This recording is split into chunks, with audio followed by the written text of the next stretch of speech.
This media is brought to you by Polyscope.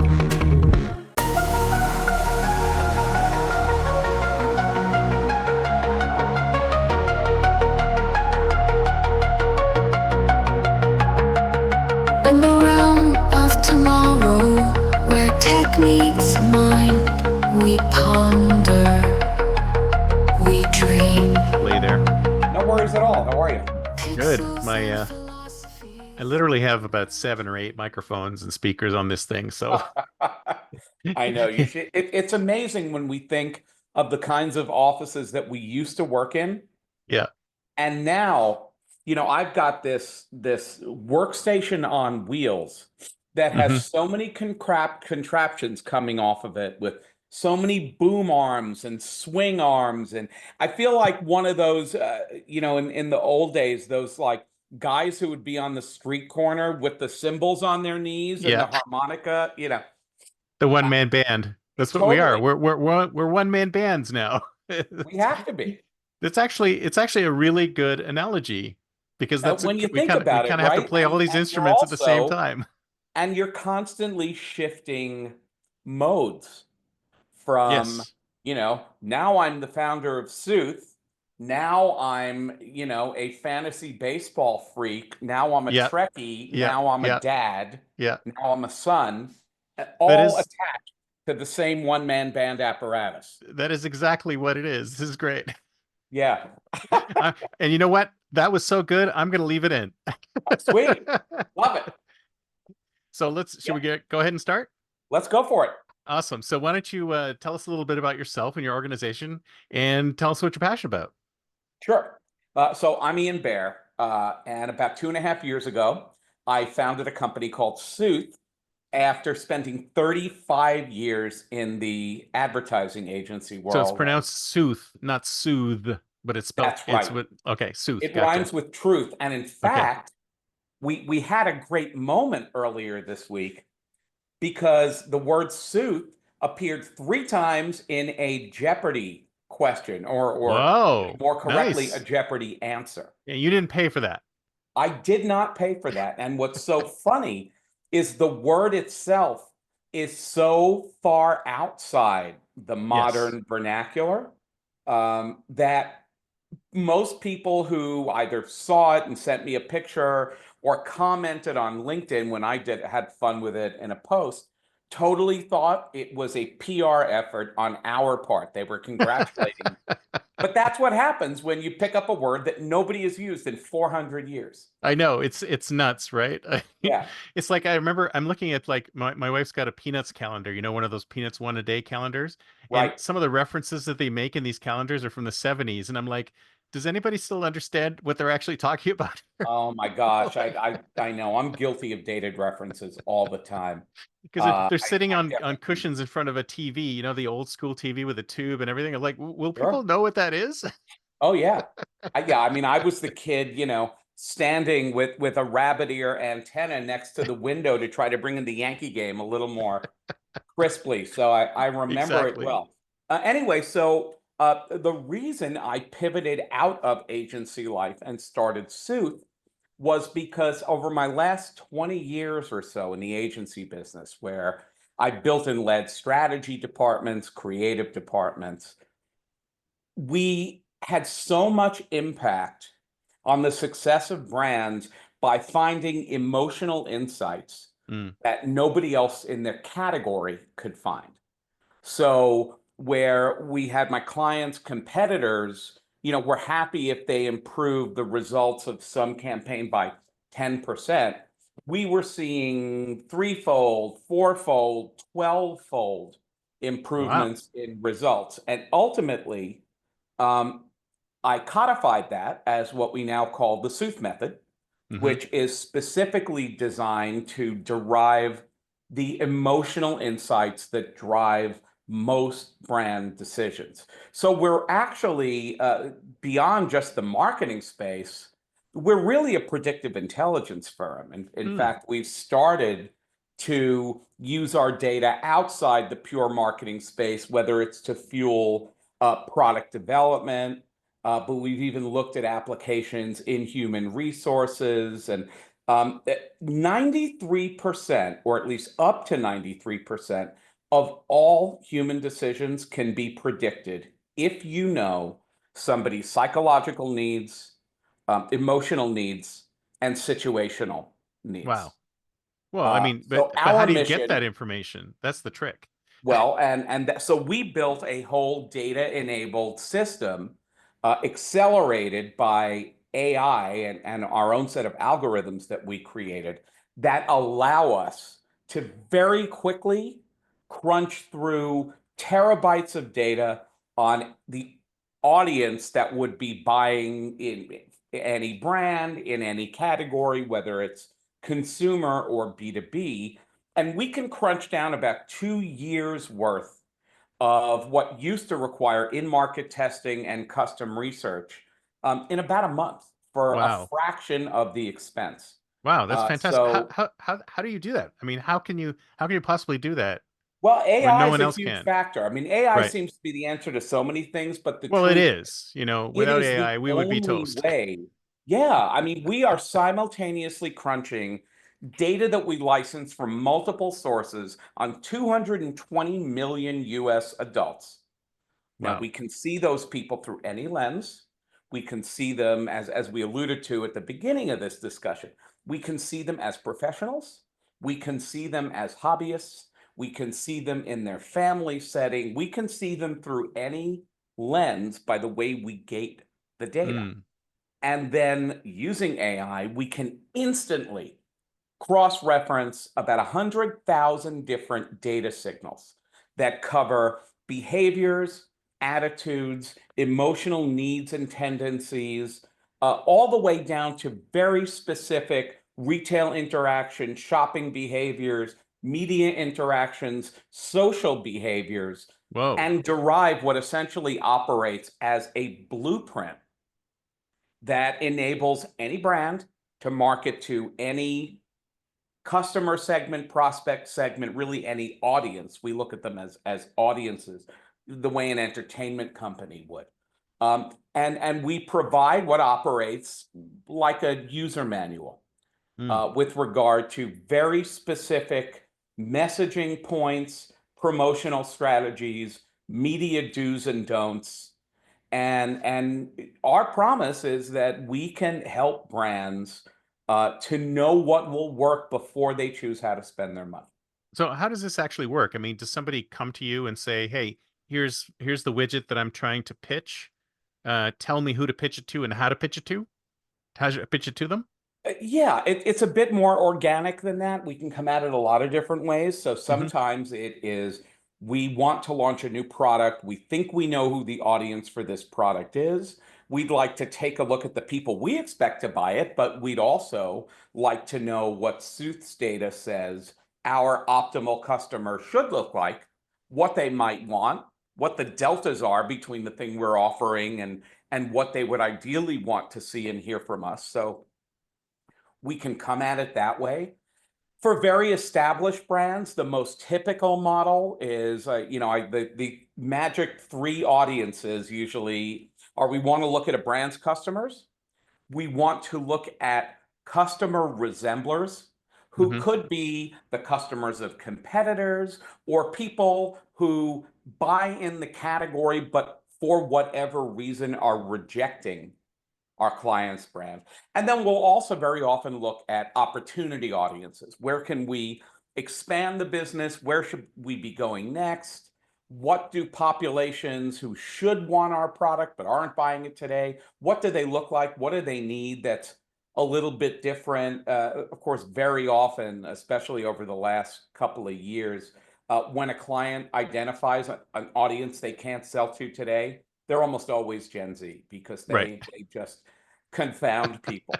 And it's especially So, telling in but you certain you can categories. actually pick them apart too. You can actually pick apart but Gen Z as well, Yeah, I actually we've because become known for they are an our enigma wrapped in expertise. a paradox for sure. Well, they are and they aren't. It's interesting. I'm so reminded of when, do you remember Time Magazine Oh yeah. about 20 years ago, maybe less, doing that article on how millennials were going to change everything? They were going to be completely different Oh, of from course. any generation we've ever seen. They're not going to buy cars, and they're not going to buy homes, and they're not going to have real jobs. Oh And it yeah. was like Completely everything different. short of, they're going to have antennas, coming up out of their heads. And sure enough, as those ideals of youth clashed with the practicalities of life, Hmm. I'm responsible for more lives than just my own. I need shelter. I need food. I Yeah. need to put money away in case something happens. And as those practical needs clash with some of those very idealistic desires, we find that the behavior of these unicorn generations becomes a lot less unicorn-like. Oh yeah. Exactly. Yes, they bought homes, maybe not at the same rate. Yes, Hmm. they bought cars pretty much at the same rate. And Yeah. and similarly now, as we're seeing Gen Z age into more wealth, more than 1 in 5 members of Gen Z now is earning a six-figure income in the US. They are better at saving money. They are better at investing money than previous generations were at this age. So actually, they're becoming quite an impressive group of grown-ups. Right. I got to lead a couple of. I was at a CMO summit at the beginning of this week, and I got to lead 2 CMO roundtables, so about 20 CMOs at each, specifically in a data exchange about where brands were succeeding and failing with Gen Z, and the learning was tremendous. Mm. It's so interesting to see the lens that each brand puts on that target, whether they're a current day target for the business, or like in the case of, there was one of the largest investment firms that was in the room explaining how they are tracking Gen Z behavior and starting to build relationships even when people have no money to invest, Yeah. because of the tremendous wealth and influence they expect this generation to have when they hit their 30s. And by Yeah. the way, I'll make everyone feel really old. That's 2 years away. Gen Z starts to hit their 30s in I know. 2 years. 2 kids in their late 20s right now, and it's like, oh boy, look Uh-huh. out. That's right. But yeah, it's interesting. It's kind of like this happens with every generation. It's like didn't Time Magazine just go back 20 years and regurgitate the same article that they wrote 20 years ago, and then they wrote it again 20 years later. And it's like Pretty every much. generation, no matter the brand. And to make us even feel older, Generation Beta started off this year, right? So That's right. And in fact, so Generation Beta was born into existence on New Year's Day. yeah. And on January 3rd, I wish I was making this up, ABC News published an article telling us what we can expect from Gen Beta. What we can expect from 2-day-old babies? What indications do we have? Of course. Yeah. Just remarkable. I love it. I love it. Yeah. I love it. So Although I should say this, yeah. here's what's good. Since this is a future-ish podcast, Hmm. right? Here's the thing we know for sure about Gen Z. I'm sorry, Gen Beta. They are going to be the first generation to grow up with AI as the only life they know. Oh yeah. So much as we saw a lot of things that made Gen Z unique as the first social media natives, millennials unique as the first digital natives, certainly a generation, when you think about the very aspects of growing up in our society, things that we associate, like how homework gets done, Hmm. just as one example. What is AI? Well, I don't know. gonna You do to say that, but the in school next systems are decade? still antiquated. The school systems are still antiquated. Like those That's school true. systems need to be disrupted into the future. That's right. They'll still be loading stacks of, Fortran cards into the. Maybe not Fortran, but COBOL. We've moved Yeah. forward to COBOL. See, I always date myself. For me, it was Fortran. No, well, we did COBOL too. No, I did both actually. So Unfortunately. crazy. Yeah, BASIC, Fortran, COBOL. Yeah. Did them Exactly all. right. Never used them since. Exactly right. So it sounds like, but you said some companies come to you before they even have a product at all and go, Sometimes. what if we built this? Like, That's right. are startups part of your customer base as well? Definitely. And in fact, it's interesting. I'm not going to shift into pitch mode, but we've had so many smaller companies approach us. And while the budget levels that we work at are really made to be a rounding error for national advertisers, we built it to be a no-brainer. Hmm. But for much smaller brands, maybe a regional chain, a single location kind of retailer, even those numbers don't make sense. So we actually are just about to announce a scaled down version. Our main product is something that we call our Core Facts package. And Core Facts is an acronym. It stands for fast and actionable, and uh, uh, but now we're doing Core Facts Express. Mm. And we're doing it so that the same level of predictive learning, maybe with a lot fewer bells and whistles, a lot less of a focus on media, can be accessible to nearly every brand. Yeah. And I we have think this that's going to have a feeling huge that impact. you have a lot of startup founders who are looking at products and they're looking to develop products and they're like, do I even know if this thing's going to fly? I mean, wouldn't it be great if there That's was right. some sort of like acid test that I could throw it at Is some it going to audience and fly, go, it does. or Yeah. in order to fly, Yeah. What do I need how to do does with it it? How need can I to be pivot? configured? Yeah. What are the most, we always had to do kind of MVP pilots in the past, right? Oh, That was absolutely. We still the do. big Still have to do acronym it. that came out of the fail fast, fail forward movement of a few years ago. Lean I never liked startup. the idea of failing fast at anything, by the way. And I've known a lot of people who Hey, failed you don't forward, learn but I if you don't don't fail. necessarily admire those folks. More you Everyone, look at them and say, how did that happen? Um, but if you don't so fail, you don't learn, right? well, that is true. We do not learn from our successes, Yep. but we can predict failure before it happens. Yeah.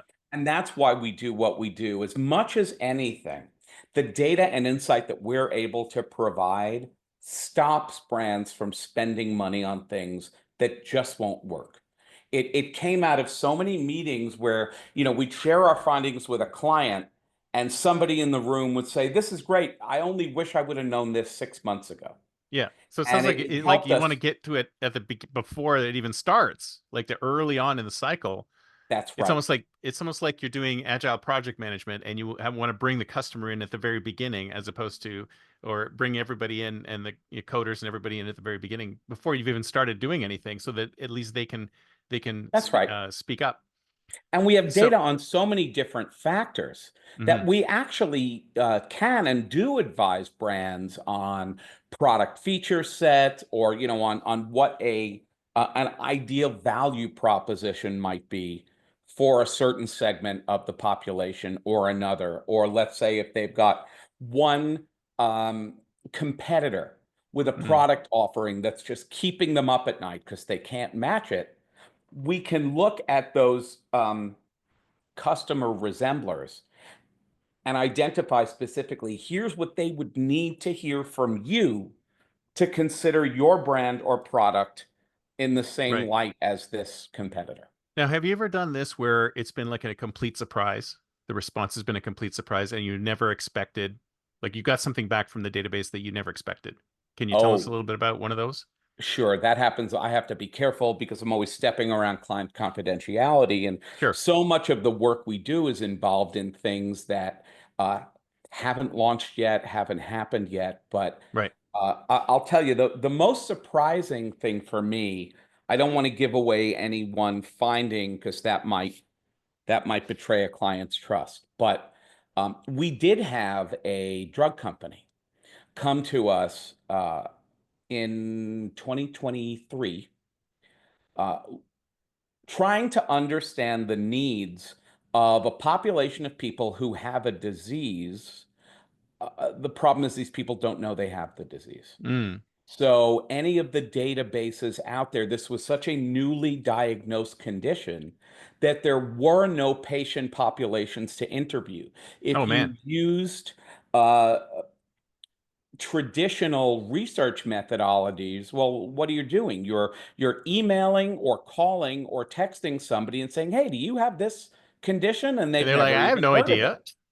But because we use anonymized data, we don't touch personally identifiable information at all. And Mm. what that does for us in the healthcare industry, it means we don't have to worry about privacy Oh yeah, compliance. they We love don't have you. to They worry must love about you. HIPAA. They must Well, love you. it allows us to go places no one else can go. So in that case, we were able to create an audience by looking at people's self-reported feelings of health, specialists that people had seen. So we can see every time you see a specialist, again, we can't identify that it's you, Chris, Mm. but we know that somebody who checks about 95% of your boxes saw, this gastroenterologist and this allergist or whatever the case may be. Yeah. We can The see the combination of over-the-counter factors drugs came you've up. taken. Right. We can see the prescription medications you've taken and a bunch of other lifestyle and behavioral factors that allowed us not only to isolate likely undiagnosed sufferers, but also their caregivers Mm. and to identify specific likely attitudinal, psychological, behavioral barriers that would keep this population from being diagnosed and treated. Mm. So we can literally start from nothing. Wow. Amazing. Amazing. It's how did you cool. build all this database? How did you build this data over time? So I How did you do it? mentioned that this is really my having codified about 20 years worth of my most successful case studies. Hmm. And when I analyzed all the work I had done to turn it into a scalable, repeatable process, I started having what if conversations with several of the biggest data companies. You name them, we talk to them from MRI Simmons to Nielsen to Kantar to uh, GWI and others. And in every case, it came down to, could you tell me this about Mm. people? Could we customize data feeds in order to ping for various signals that would indicate somebody's emotional tendencies? Whether, Harvard Business Review published an article highly recommended to anyone who hasn't read it. I believe it was 2016, could have been 2015, called The New Science of Customer Emotion. Mm. And in that article, they identified that there were only 10 emotional factors that positively influence somebody's brand choices. Oh, There are really? I got to things read that like the article. need to feel confident, the need to feel safe, the need to have fun, the need to feel like you're a part of some kind of movement or community. The extent to which we feel each of those things creates a hierarchy of emotional needs. Mm.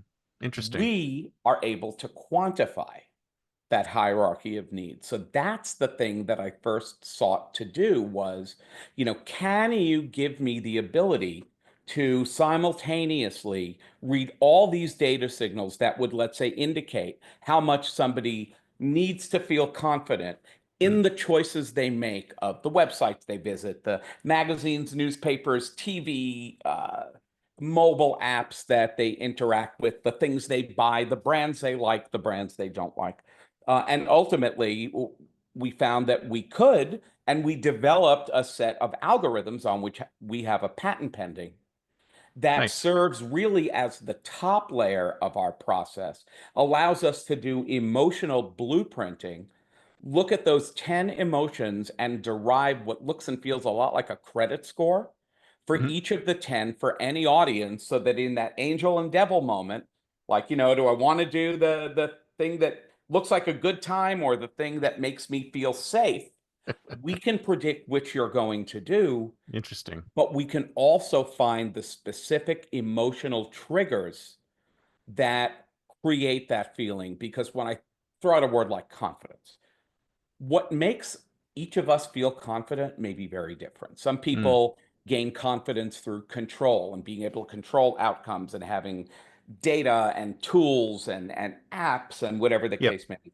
Others gain confidence by compiling knowledge and saying, I know more than anybody about this subject. Yeah, it's different for everyone. Yeah. That's right. For some people, they just want to do whatever a role model does because they feel like that can't, it's the be like Mike model. And for some people, they get confidence from that. So it's not enough to know that confidence is your most important element. We have to know where confidence comes from. And we have to know specifically what you will seek out in the way of content, experiences, and the choices you will make to satisfy that need for confidence.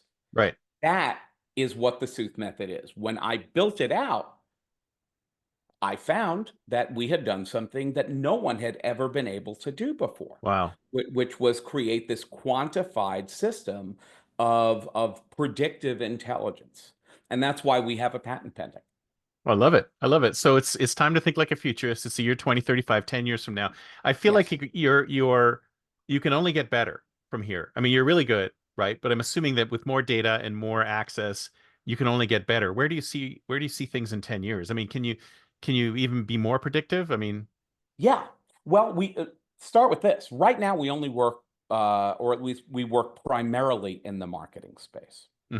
But as I mentioned, when you think about so many other businesses that would benefit from this sort of a data-driven empathy engine, the ability to access data that tells me how somebody thinks, and again, used for good, not evil, what they would have to well, maybe hear. you would use it for good. Well, I would. I'm a guy with the patent pending, so I tend to Sue those I other intend to guys. protect Sue it. them. That's right. So ultimately, we've had conversations with, for example, healthcare companies outside the marketing space about helping them build models that will improve patient outcomes through a Huge. better understanding of, as Huge. I referenced earlier, barriers to diagnosis, treatment, drug persistency, and factors like that. We think it plays a lot in things like jury recruitment, certainly in HR. So ultimately, our goal and where I see the future headed is to make this type of data available to many more industries in more situations, ideally in some kind of a SaaS model, at least to serve certain verticals, with an idea that, we've heard so much about big data now for like 20 years, and we've heard about it as this sort of evil, invasive thing. We're believers in good data. We believe that there is so much data available that should enable more productive, more empathetic interactions between companies and the people they serve. Right. And way too much data now is used purely for the purpose of targeting and extracting an outcome. Exactly. But really, when companies use data that reflects how somebody thinks, what they want, what matters to them, marketing shouldn't feel like an invasion. It should kind of feel like a hug.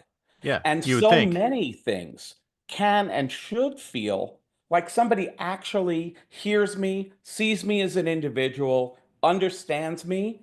And our vision at Sooth is that that's the kind of heroic role Yeah. that It data almost gets can me and to the should point, thinking to ultimately the point play. where it's like, I don't like, if you really want to know someone, you should be able to go to this thing and go, tell me all about this person in a good way, so that I get to know them Yeah. more, and I can, like, almost even like a gift finder. It's like, I want to buy something for, XYZ individual. It's like, what would they like if I I don't mean, know think anything about what about them? marketing really is, right? Yeah. Marketing is one-to-one selling plus scale. Yeah. The earliest days of marketing was like the door-to-door salesperson. And if you think about that person selling, whether it's a set of encyclopedias or, the Fuller Brush salesperson or any of those old, Now you're really dating yourself, I man. know, well, yeah, predating me. But the Vacuum conversations that cleaner used to salesman. take place across the kitchen table Yeah, exactly. And the people who were successful were not just saying stuff and hoping it stuck with a small percentage of people, and they're just going to play the odds, right? Which That's is really basically what what's is happening right marketing. now. Yes. That's exactly what's happening right now. The ones who They're were playing good the at their odds. jobs would ask questions. Yeah. The ones who were good at their jobs would want to know who else lived in that home and would have in their minds multiple applications, permutations connecting the solutions and the products they have to sell to the emotional, psychological, and situational needs of the people in that household. Exactly. All we are trying to do is make that same data-driven skill set that the very best salespeople have had since the beginning of time, Mm. make that a scalable practice that allows every brand to operate in a more personal, empathetic way. And by the way, when you do that, when you establish emotional connection with a customer, they spend 4 times more. They're about 2 years more loyal on Hmm. average. Hmm. So it's not just something that feels good. It's really the most effective way to market when so much of marketing has become commoditized. It's become a parity play. Yeah. Whether it's media, whether it's even product, it's very hard to tell products apart. Oh yeah. But if I It's know, impossible. it's impossible. But if I know what you think and feel before you go shopping in my category, I can actually preempt that highly competitive moment when you're ready to buy by anticipating your need and meeting it in advance of you ever going shopping. Yeah. And And it and has to be in that's such a what we're way trying as to do. it has to be in such a way as that you're partnering with the individuals that you're talking to, not trying to pitch them something, not just trying to sell them something. We're just trying to improve you. It's kind of like the best kind of marketing and the best kind of sales is not actually pitching a product, because in the end, you're providing a solution to a problem, right? And if the solution to the problem is not the product that I'm pitching, then that should come out of the wash too, right? It's like, oh, you do not need this vacuum cleaner. It's too much for you, or whatever it is. Very And much so. yeah, so And it's and it's you that know, these matching emotional algorithm. connections, the beauty of them is they defy logic. And Yeah. and I'm not saying that, in an insulting way. When I think about, for example, Well, my human beings. relationship with my iPhone, and I think this is the 13th or 14th iPhone I've owned Wow. over the years, right? I'm on an iPhone 16 now. I've skipped a couple along the way, but not much. Well, I've got a friend who loves his Android phones, and he loves to make fun of me for all of the things They that all he do, can don't they? do with Why his is it with these Android Android phone. people, they like making fun of us? I don't know what They it is. do. And we've even seen brands like Samsung, I thought, did a very good job of pointing out that there are features in their devices that could be 2 or 3 years ahead of Apple. Exactly. But you know what? I'm unreasonably emotionally attached to Apple as a brand. And Hmm. what happens when you are unreasonably and emotionally attached is this incredible equation of mutual anticipation, Yes. where they learn what I need, so they're always keeping me satisfied with the level of information and excitement and anticipation they're giving me. They're making me feel like I'm on the inside of things. They're offering me the chance to participate in betas and get previews and things like that. At the same time, I become trained to believe that Apple understands my needs Hmm. better than any of their competitors, so that when my friend says, "But look what I can do with my Android phone," I'm able to say, even though I sound really dumb to him, I'm able to say, "You know what? When Apple thinks that's ready, that's when I'll have that feature, because that's when I know it'll be right for me." Oh my Think God, about I've the said the same insanity of thing. that. I love tech, but I've got this unreasonable emotional attachment to Yeah. Apple. Yeah. That should be the brass ring for Yeah. any brand. Well, You want people to have that unreasonable emotional attachment yeah. And we're actually able to decode that with our use of data and Yeah. AI, and of course the application Yeah. of human intellect to make sense of all of it. Yeah. I think and for me, I don't have that much of an emotional connection, but I think they're very, very good at understanding exactly what the consumer wants at the right moment that they want it.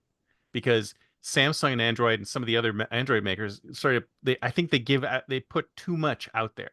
Like it's like they're talking to themselves as opposed to they're talking to consumers.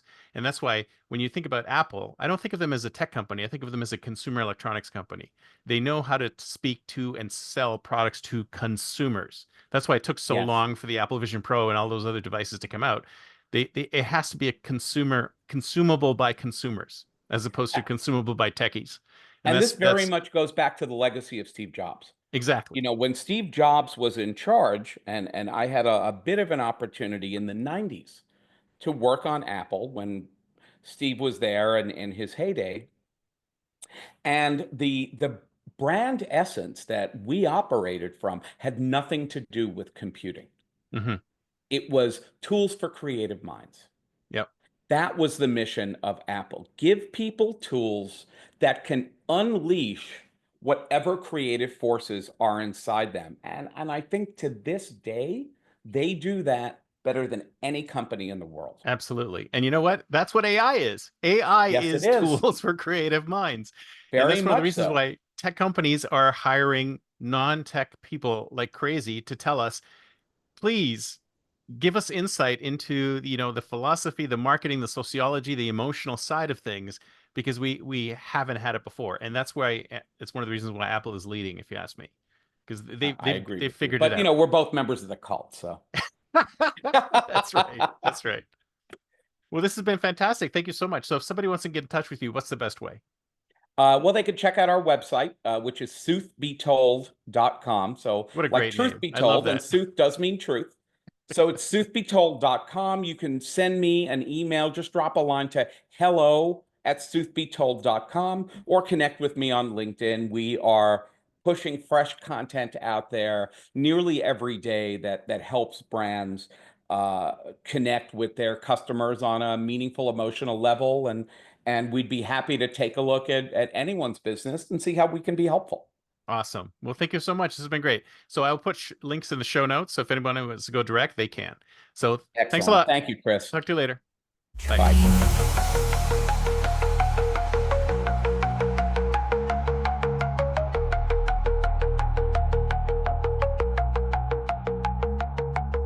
Pixels and philosophies merge and mold, a future untold, unseen.